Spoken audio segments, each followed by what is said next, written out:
Di makatulog ang bata. Namamahay. Shh. Sit down.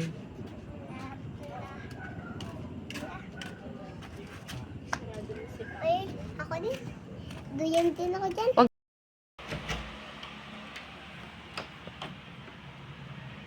Good morning, everyone.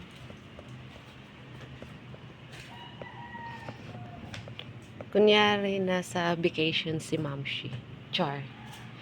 Kunyari, nasa vacation, yung pala ano. Nag-caretaker lang ng mga 2 weeks sa kapitbahay. Hello, good morning. Ayan. Ano oras na?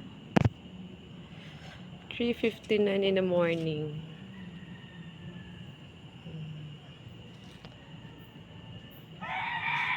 Hindi gaano nakatulog ang Mamshi.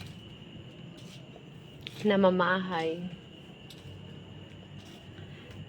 Namamahay si Mamshi. Nantok ako pero hindi ako makatulog. Kunting idlip-idlip lang.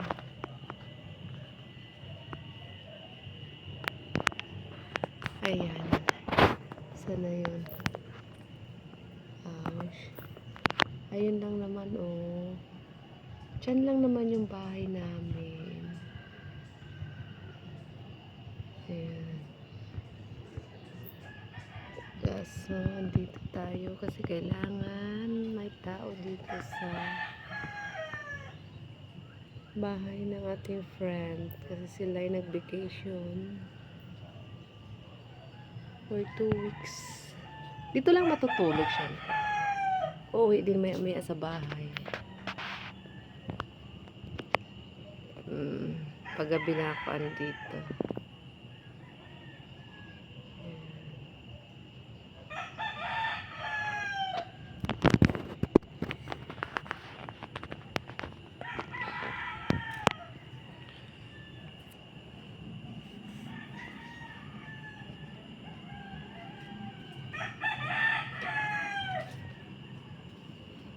Tektilaok!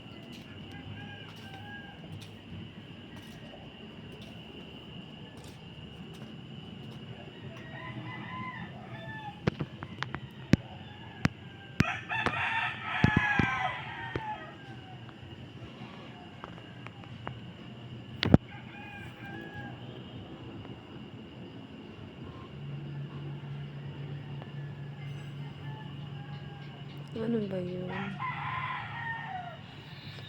Okay. So, ayan ang kanilang mga tricycle. Siyempre, iba yung naiwan dyan. Dito na ako sa bahay. Papuntang rooftop. Ayoko doon, madilim.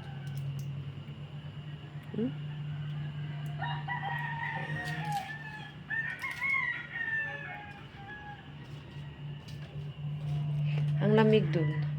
Pero dito very, very hot.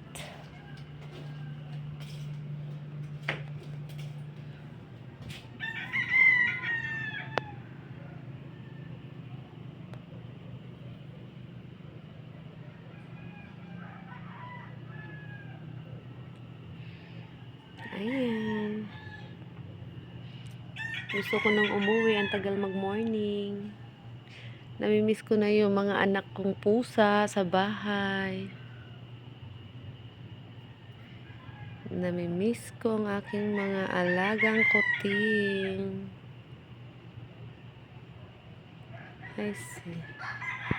Ayun yung bahay ni Ate Vic pala. Ayan.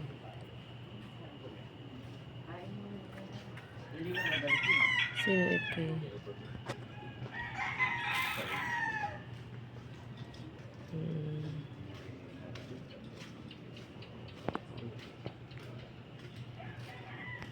Ayun. Toki. Dahil manok. Manok na pula. Manok na panabong sa kanilang farm. Ayan.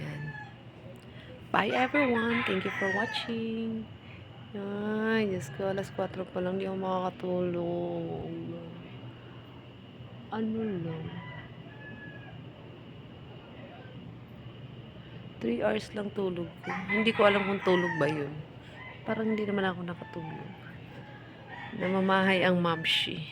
Gusto ko nung umuwi. Kaso hindi pa umaga.